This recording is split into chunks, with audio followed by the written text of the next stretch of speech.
They make these magnificent movies based on them. They do all the work, and I get a lot of credit. I mean, it's a great deal. It really is.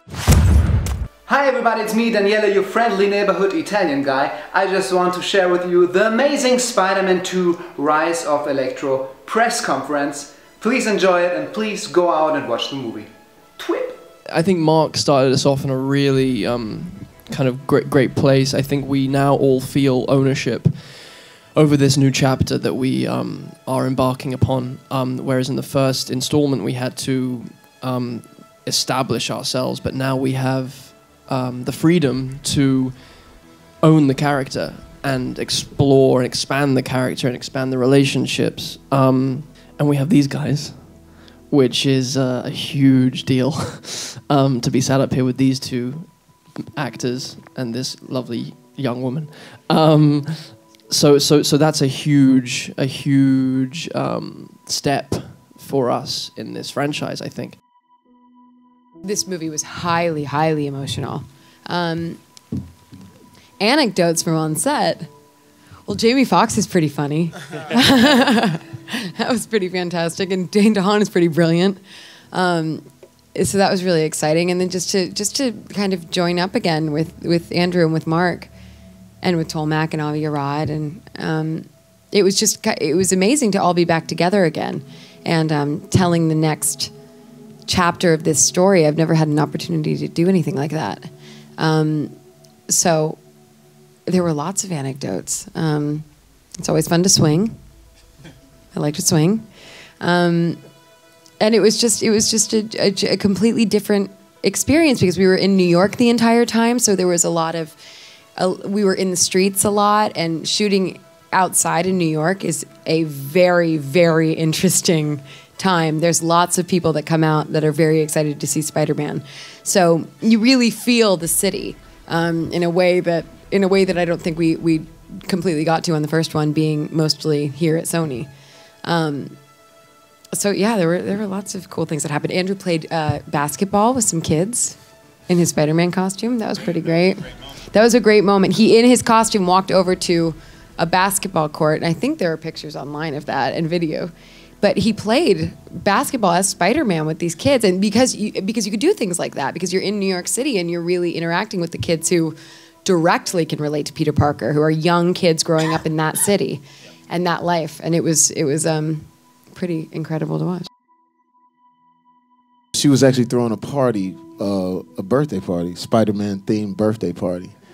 And it's the craziest thing. And so I'm looking outside, and they had a Spider-Man jumper, so you can all jump in the jumper and the whole nine. And then we get the call that I'm going to be playing Electro. And I told her, I said, yeah, Daddy's going to be in Spider-Man. She said, what you going to be doing in Spider-Man? There's already a Spider-Man, you know what I mean? And I said, no, I'm playing Electro, I'm playing the bad guy. She said, oh, Spider-Man gets to kick your butt. And I said, yeah, he gets to kick my butt. But what was great about everybody up here, they allowed her to come onto the set. They allowed her to wear her Spider-Man costume. And like I said, Andrew did a FaceTime when she wasn't there and things like that. But it shows, what I think it shows also is that here's a 3.5, 4-year-old who's still mesmerized by this character that's so iconic, has been around for a long time. So it's great to sort of get that nod from her. My thing was, as far as, the acting part of it, I think is what, I wanted to dive into and Mark, all of us. And so the backstory of Max is the fact that Max was actually 42 years old, did live with his mom. He had a wife at one point. It didn't work out because he just couldn't get things going. Father left him and things like that. So I was like, that's just a great jumping off point to make you understand why Max turns into Electro. So that was the research that we took into it, and then we sort of built upon that, like, what would a person be like who's just wandering through life, no one ever says his name, and then all of a sudden the biggest person in the world recognizes him, or at least says his name, so he thinks in his mind. And we took, like I said, that backstory, and then we added on to it. Not only does no one say his name, but it's his birthday. And nobody remembers his birthday. Not even his mom remembers his birthday, so that when you watch it, you go like, wow, I can understand why this dude might trip out a little later on, because things ain't right when nobody have a birthday cake for you. You know, that's crazy. And even your mom is like, I don't know what day it is, and get out of my face. And so that was, you know, basically how we, you know, approached the character, using that history, but not necessarily showing you on the screen. Making the last movie was a real adventure, and you know, but we kind of had to dabble with the origin story. But this time we are opening up with Spider-Man, not just being Spider-Man, but Spider-Man loving being Spider-Man. He is a virtuoso superhero. He's doing incredible, extraordinary, and amazing things, and having a real blast doing it. And the opening of the movie, it is just really filled with action, that iconic Spider-Man stuff that we all love. And we really, I think, worked hard to develop that, you know, quippy DNA and all that that really exciting stuff, again, that we all love from the comics. So there's going to be some pretty spectacular action stuff. You guys got a little hint of it a few moments ago. There's so many other things, many of which are up here on the dais. Dane DeHaan playing Harry Osborn, one of the most iconic characters in all of Spider-Man-dom. And then, of course, Jamie Foxx playing Max Dillon, also known as Electro, which, if any of you guys are familiar with the comics, these are really important characters in the Spider-Man canon and universe, and played brilliantly by these extraordinarily talented young men. Creating those eyes was a long process, and there's layers to it, because the first time making those and shaping those, this gets boring and technical. It's a really long process, and it was the first time we were able to do that. But then I remember about a week before we started shooting, we finally got they looked so great. They were so perfect. They were great. Andrew put them on, and he couldn't see a thing. He was walking into walls. Very inappropriate for Spider-Man behavior. I mean, I never actually had to do what you did, and then so we had to reshape them, and there's a multi-layer visual effects process that goes along with that in order to get that look. But we were really keen. I think, you know, frankly, the first time around, I don't think we nailed the costume. I don't think we did, but it came from a notion of wanting to seeing how a kid would build this, and I stand by that effort. But this time around, we were like, we want it to be iconic, straight up down the middle, the Spider-Man that we know and love with those big eyes. And it's a very difficult thing to achieve, but I think that was one of the things I'm most proud of in terms of that process. And he also, I mean, there was certain assets to the suit that I think Andrew really appreciated as an actor. You know, it's incredible. I wrote these stories 1,000,000 years ago, and that was it. And now they make these magnificent movies based on them. They do all the work, and I get a lot of credit. I mean, it's a great deal. It really is. Just keep doing what you're doing, guys. I love it. I wrote that sentence, and it was just really a throwaway line, like all of them are when you're a writer. I mean, you write something, you hope people will relate to it, and you go on to the next thing. So it seemed like the right thing to say at the moment, and that was the end of it. I never thought that the line would really catch on that much or become so well known. If I had known, I would have told the letterer to letter it bigger and put my name right under it, but I didn't think of that.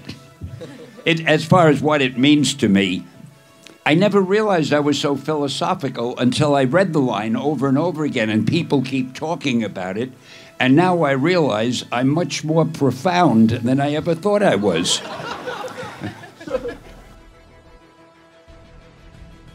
Oh, he was so well written years ago, of course. No, I think in doing Spider-Man, what I tried to do was make him a character that would appeal, more than appeal to, that would be understood by just about anybody. Now, except for me, very few people in this audience or in the world are perfect. We all have things that trouble us. We all wish we could be different in some way. We all feel a little frustrated. And I thought it would be fun to get a superhero who had the same personal problems that you or I was going to say you or I, but obviously not me, that you might have. But anyway, that's what I tried to do. Make him somebody that audiences and readers could relate to.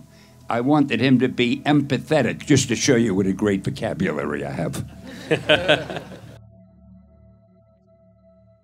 We're still collaborating and working on it as we speak. You know, this time around, I wanted to put the movie in a much more contemporary context, and I wanted to create a score that felt like it could come, that you would, it's some music and sounds that you would hear if you walked out of the theater and on the radio, and you know, Hans and I talked about coming up with a group of people that are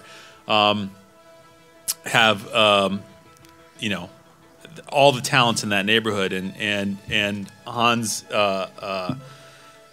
started, you know, cracking the whip and got some amazing, extraordinary talent. I mean, it's when he brought up Pharrell, I dropped the phone. I was like, "Are you kidding me?"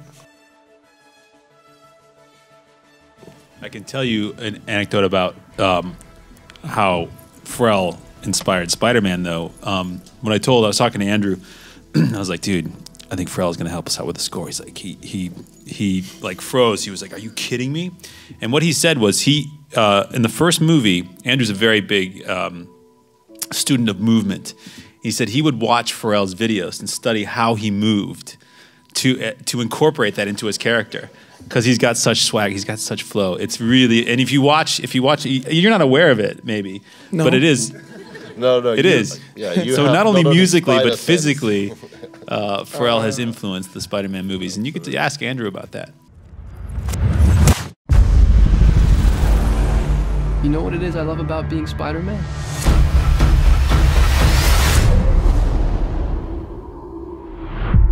Everything.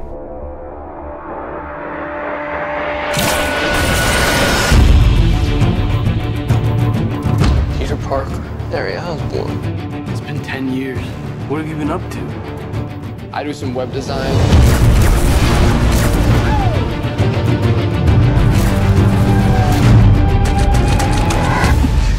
Nice arm. It's just the wrist, just on the wrist, buddy. Peter, you're gonna want to see this. Oscorp had you under surveillance. Why? Isn't that the question of the day? Nothing is what I thought it was. I once told you that secrets have a cost. The truth does too.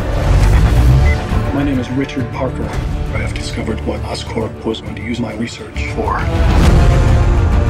What is all this? The future. We have plans for you, Peter Parker. You wanted to be the hero. Need a hand? Now you gotta pay the price. We have the power now. We can change the world. Then let's go catch a spider. I made a choice. This is my path.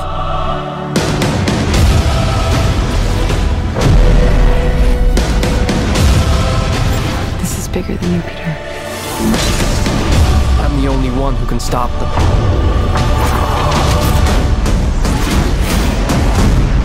I'm Spider-Man.